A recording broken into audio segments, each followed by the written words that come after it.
came to Nashville, Tennessee when I was 27, and it was 1987. Doug Stone had come out with a song called Pine Box. Vern Gosdin had done that just about does it, don't it? And I thought, well, maybe they're fixing to start doing it right again. Some real live, sure enough, this is what country is. So I came down with the Buick LeSabre, and I had an old F-100 Ford truck, a 74 model, and a pull-type camper trailer, and $700 to my name. I had $50 in my pocket when I got a gopher job at a construction site, just right on time. And the lady at the KOA campgrounds in Dixon, Tennessee, she let me cut the grass so I didn't have to pay any rent. And it was a hot summer, and she was glad, and I was more glad. So. Makes pain with whiskey, your memories here with me, forever flooding my mind.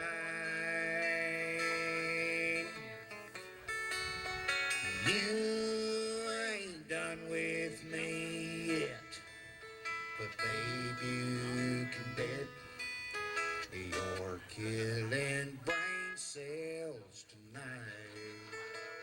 When I first left Greenwood, Mississippi to come to Nashville, I said, Mom, I'm going to Nashville. She said, well, don't they do all that on computers now? So I said, well, I'll know more when I get there. So I struck out. I got my first songwriting break with a fella that was just as far up north as you can get. It was Wilmington, Delaware. His name was Will Webb. And he wrote a song called Angels Don't Fly. They just walk out on you. And I found a guy named Jeff Teague that was opening up a publishing company. And I had started playing some things for Jeff. And then when I first got to town, he said, well, you write in a real natural state, which is polite for you need to learn to write. Well, when I got with Will, we had a happy accident. So I'm sitting and playing these songs for Jeff Teague, and he's putting up with it. And then I play Angels Don't Fly. That's half of the song. That's all I had was half of Angels. We hadn't done the other verse. So I play the half of the song for him, and he says, you know, I would demo that immediately if you guys can finish it. Okay? We went in and finished it. Before we got the song finished, I pulled up at the Bluebird Cafe one night, and this is like 1988, the late part of 1988. And I was having a little turmoil about whether I should go back home and just kind of call it a day, say at least I came, or keep on going. Actually, I was kind of angry. So I said, Lord, you know, I'm kind of angry.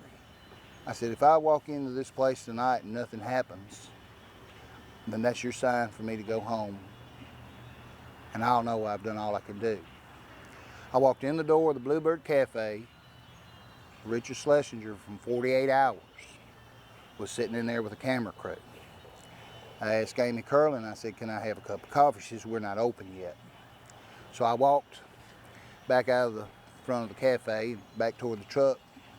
Richard Schlesinger followed me out there, asked me my name, talked to me for a great while. And they had a segment on 48 Hours about Nashville and the music industry. Marty Brown got broke as a country music star out of that segment. Lori Morgan had just lost Keith Whitley. They did a segment on her, and Minnie Pearl, she got a segment. Well, we finished Angels Don't Fly and demoed it, showed it to George. It was shown in one publishing company, and we pitched it at another place, and his wife had found it.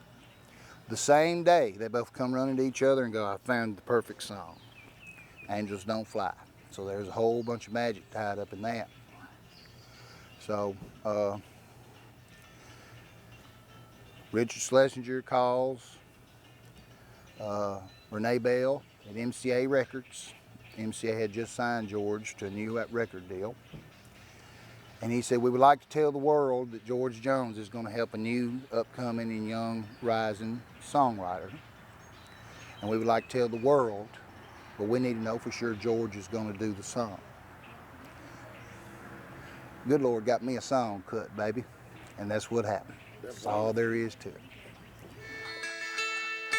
And it's a day at the factory, production on the line, where the last 15 minutes of a shift feels like a lifetime. The eagle flies on Friday after we pay Uncle Sam. And it's a day at the factory on a blue-collar plan.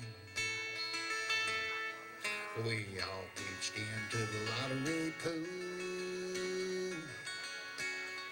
Wednesday didn't happen. Sunday wasn't cool. So it's a day at the factory, production on the line, where the last 15 minutes of a shift. What makes a song, as far as I'm concerned, is writing about what you're doing in life. It's writing about what you know about. We can make up some real sweet little stories and have a book to read. Even part of that comes out of something you've experienced, you know. But as a whole, when I started having the right kind of success as a writer, I was writing about what I was doing at the time and what I knew about. And I don't write about submarines because I know nothing about a submarine. So. Now there's a fishing pole sitting in the corner all covered up in dust, and a plaque on the wall that tells a little story of us.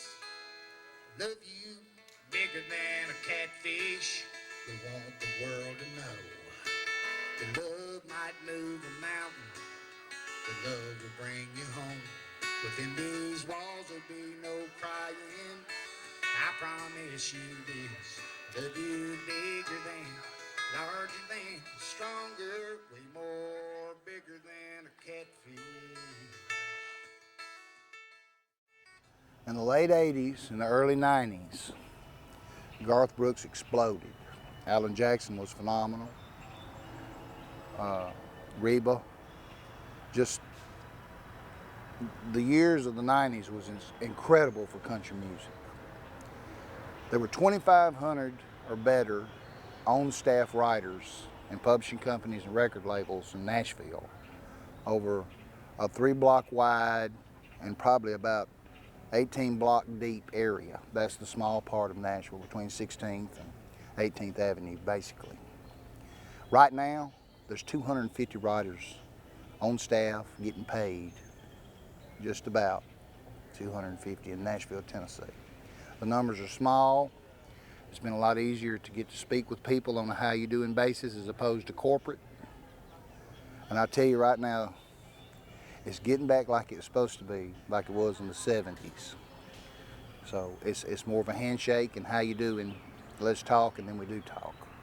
So at least if you get a no on your song, you get it fairly quickly and you know to move on.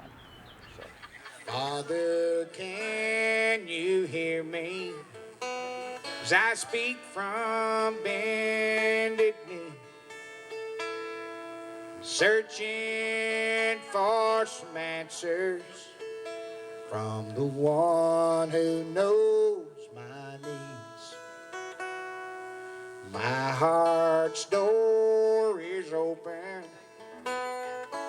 Lay your hands on me. Send me down a blessing.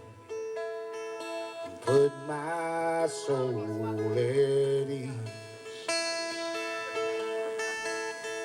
'Cause I believe you walk the water and calmed an angry sea.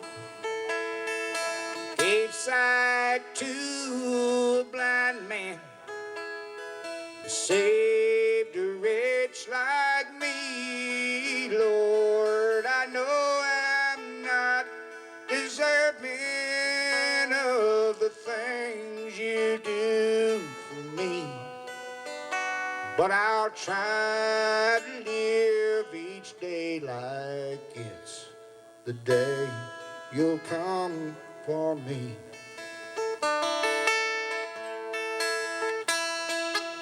Many times I've stumbled walking towards your grace. You pick me up, brush me off, forgive all my mistakes. Now I'm just a pilgrim on a straight and narrow way, in service of a man who gave his life for me. And I believe you walked the water and calmed an angry sea, gave sight to a blind man, and saved a wretch like me. Lord, I know I'm not deserving of the things you do for me, but I'll try to live each day like it's the day you'll come for me.